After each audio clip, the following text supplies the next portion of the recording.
Our NFL Week 8 Monday night finale features two teams really moving in opposite directions. After starting off 0-2, the Chiefs have won 4 of their past 5 games. Patrick Mahomes and this offense seem to be back on track. The Commanders, however, have lost 2 of their last 3 games, dealing with a ton of injuries, and now facing their most difficult 3-game stretch on their schedule. And it all starts tonight from Kansas City. For much more on what to expect, let's welcome you inside our CBS Sports HQ studios. I'm Jordan Giorgio, Rand Carthon, and Leger Duzable with me. You know, I just mentioned it. This really marks a really tough stretch for the Commanders. Of course, KC tonight, Seahawks, and then the Lions will have to start this quest without their starting quarterback, Jayden Daniels. So Marcus Mariota is in.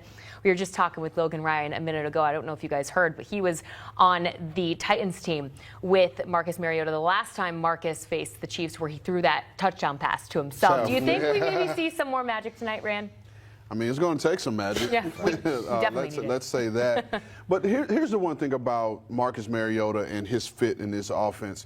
There are very few backup quarterbacks where the offensive coordinator doesn't have to change the overall game plan in the way they want to run their offense. And this is one of those cases because Marcus Mariota, although he's not Jayden Daniels, he has a similar skill set, which allows Cliff Kingsbury to have the freedom to call plays how he wants to. Oh, and by the way, you're getting your 2 starting receivers back, which should help. Now, here's what's going to have to happen in this game. The Commanders lead the league right now, averaging 5.4 yards a carry, with Wild Bill Krosky-Merritt in the backfield. And in order to stifle this offense, they're going to have to play keep away with the Commanders' offense and be able to run the ball effectively to shorten the game and keep that Kansas City offense off the field. And I think the biggest thing, if you're Marcus Mariota, you got to protect the football, right? We saw him come in for Jayden Daniels, threw the ball late outside. DeRon Bland gets a pick 6. You can't do that versus Kansas City Chiefs defense. And another thing to talk about, right, when you're talking about Cliff Kingsbury, you got to have a plan in place. And you talked about getting Bill Korski-Merritt going in the run game. Get Marcus Mariota going in the run game. Get +1. Rand talked about it. Sometimes your best defense is to keep your offense on the field, so you keep Patrick Mahomes and that offense off the field. Another thing I want to talk about is the game plan from Cliff Kingsbury, right? We know Steve Spagnuolo is going to bring pressure. You got to have an answer for pressure in this game. If you're Marcus Mariota, you got your 2, toys on the outside coming back, and Deebo Samuel and Scary Terry McLaurin. You have to have quick answers for pressure because Steve Spagnuolo will heat it up. They'll look to get back on track in a game that really features 2 conference championship representatives from just a season ago. But right now, the Commanders are in danger of being left out of that NFC playoff race. Rand, how can they get back in it? Again, it goes back to what we were just talking about. They have to find ways to win these football games, particularly without Jayden Daniels, which is going to be hard, right? Because he's such a key piece of this offense. But they have to find a way to get this defense going. Man. And their head coach, Dan Quinn, is known for being a defensive guy, but they have to find a way to get this defense going. They have really struggled. They only have 3 takeaways on the entire season, which is second fewest in the NFL behind your Jets. Didn't mean to go there with it. Quick dig there, man. But they've also given up 7.8 yards per pass play, which is last in the league, which is not representative of a Dan Quinn offense. And so they got to find a way. Unfortunately, tonight they're playing a Chiefs team that is starting to take off and really catch fire, but they have to find a way to stop people on defense. And I'm so glad you brought up the defense because, to your point, they are last in the league in yards per attempt given up. They're also 25th in pass yards given up per game. That's kind of been their Achilles heel. And we see the NFC playoff picture, Jordan. You're talking about them maybe getting left behind. Like, you can be 4-3, not even in the playoffs right now. That's how good the top of the NFC is. Like, you have to have 2 losses or 3 losses or less to even be in the discussion right now. We're talking about them potentially maybe losing another game. And Jordan, you brought it up, right? Games against the Seahawks coming up, games against the Lions. They have the Eagles twice still to finish the season. So this is a gauntlet. You need JD5 first and foremost to come back. But if you're Marcus Mariota and JD5, Jayden Daniels, is going to be out for the next couple games, you got to keep them afloat. It's like playing keep away. You got to keep the ball away from the Kansas City Chiefs. But there it is. That's been the issue for this team.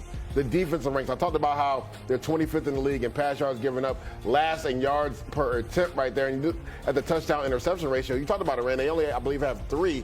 28th in the league when it comes to giving up touchdowns and then taking the football away. So if you're Marshawn Lattimore, you got to shake off last week. You really struggled down the field against George Pickens. You got to shake this off and have a big game tonight. Let's get to KC here. Patrick Mahomes' this offense, they're humming. We'll get to the offense in a bit, but this defense really coming into form as of lately. What's been key, Lijay? To me, it's been a change. They brought in the young corner, Noah Williams, to start outside at corner, which me and Rand talked about this before coming on air. Trent McDuffie, to me, is an all-pro slot corner. Now, he's a really good corner on the outside, and for like the last year and a half, they've kind of had to put him out there because they haven't had the subsequent depth. Remember, Jalen Watson was hurt last year. Now they're getting to put him in the inside, and this is where you see the best Trent McDuffie. I was talking about the pressure packages that they bring.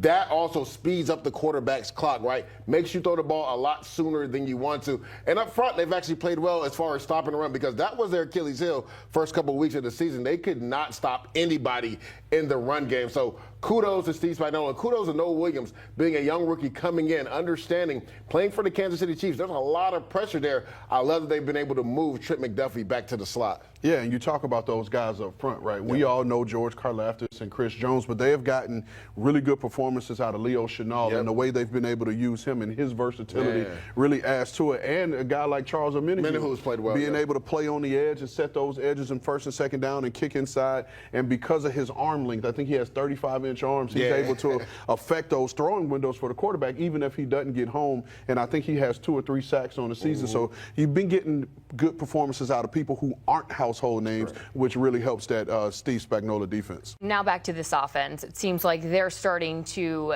get back into form, really, since Rashee Rice made his return. However, Mahomes missing some key pieces on this O-line, Josh Simmons and Trey Smith. What's your concern level for this O-line holding up? Not really at all, right? Because when you look at it, Jalen Moore, they paid him a lot of money to be the swing guy. Which everyone questioned. Everyone questioned. Yeah, which they did. Which they look like geniuses now, right? Yeah. He started last week, and there was no drop-off on the offense. And then obviously losing Trey Smith is big. But Mike Caliendo's played a lot for them. He's a guy that he's even played in the Super Bowl with them. So when I look at this offensive line, this is the first time I felt like Kansas City has the subsequent depth there. Because remember, that was their issue, right? At tackle, when one guy goes down, who is coming in? That guy is the fish on the offensive line. Now they have the subsequent depth where they have guys up front that can protect Mahomes. And the way that Patrick Mahomes is playing right now, the offensive line is probably the least of your worries because he's playing so efficient and getting the ball out of his hands. We're seeing that Patrick Mahomes we saw 2 years ago where he's dinking and dunking, taking what the defense is giving him. And you see it right there, what he did the first 3 games compared to the last 4. Look at the completion percentage, Rand. 71%. He's throwing for over 280 yards a game and 11 touchdowns, only 1 interception. So not only is he being efficient throwing the football, but he's taking care of the football. Now, we talked about the woes that the Commanders have had in the secondary in their pass defense. This is the game. You get Xavier Worthy down the field. I talked about Marshawn Lattimore and how he's really struggled. This is the game. This is the opportunity. They've kind of broke out, right? I believe 4 straight games scoring over 28. This is the game they can get Xavier Worthy going down the field. You talk about the points per game. Since week 4, they're averaging 31.5 points per game. And you talk about really getting going. And the graphic there showed it. Patrick Mahomes' completion percentage being up 12 points, which is an absurd number. That's a crazy number. And you talked about them not having all their offensive linemen. And good quarterbacks make struggling offensive line looks better than what they are because you get the ball out quick, and the quarterback helps protect the offensive line. And so now you have a Rashee Rice coming back. Well, he's back. And if you look at his yards per attempt, like downfield, it's a small number because he's a guy you want to get the ball in his hands on the move. Correct. And that is going to be another key piece for this offense, catching him on those underneath drag concepts, get him the ball quick and allow him to run after the catch. It does not, them not having their full complement of offensive linemen is not going to negate the explosiveness of this offense. That's a great point. We'll keep a lookout for that. National Tight End Day was yesterday. We've got Travis Kelce, Zach Ertz representing their position group tonight on Monday Night Football. Will either find the end zone? What do you guys think? I mean, one thing Kansas City is going to try to seek out and find Travis Kelce in the red zone. And the opposite, so do the Commanders. Like when Jaden Daniels is the quarterback, that's the first read in most of his progressions is Zach Ertz. And both of these guys aren't as good as they used to be, but they're very good complements to the team. They still know how to spot up in zone. There's savvy veterans. And we talked about in the red zone, that's when their number gets called. So I think one of them, maybe even both of them, find the end zone tonight because both of them, their percentages go up in the red zone as far as the quarterback feeling comfortable going to them in those scenarios. I'll say this yesterday, and we see the graphic here, the amount of tight ends that scored yesterday. It was over, 10? I think 10 are shown there on the graphic. I want to say it may have been, it was 10 that scored individual. Had 2 guys that scored multiple touchdowns yesterday. if George Kittle is the founder of this National Tight Ends Day, we got these two guys that are playing tonight. They are ambassadors. You can feel it, Chiefs Kingdom. That energy, that confidence, that swagger, it's back. After a shaky start, after every talking head doubted them, the Kansas City Chiefs have found their rhythm again, and it's beautiful to watch. Let's start with the defense because, oh man, this unit has become scary. Trent McDuffie is playing like a straight-up all-pro. Quarterbacks don't even want to throw his way anymore. He's locking down elite receivers, tackling in space, creating turnovers. The guy's a superstar in the making. Then you look at George Karlaftis, relentless, powerful, everywhere at once. Combine that with Spagnuolo's blitzes, it's chaos for opposing offenses. The Chiefs are dictating tempo, forcing mistakes and setting the tone every single snap. That phrase, Chiefs defense finding dominant form, isn't just a compliment anymore. It's a warning. This defense is elite again. But that's only half the story, because for the first time this season, the offense looks complete. Patrick Mahomes is locked in. 71% completions, surgical precision, absolute control of the game. He's spreading the ball, hitting Rashee Rice, Kadarius Toney, Ty Smith. Everyone's in rhythm. The connection's back, the creativity's back, the fun is back. When the announcer said Chiefs offense back to full strength, it hit different because you can see it, you can feel it. This is the Mahomes offense that tears defenses apart piece by piece. The line is holding, the receivers are finally in sync, and Mahomes looks like he's on a mission. The offense is humming, the defense is dominating, and Kansas City once again looks like the team nobody wants to face in January. So yeah, after all the noise, the doubts, and the slow start, the Kingdom never panicked. Because champions don't panic. They adjust, they evolve, and then they dominate.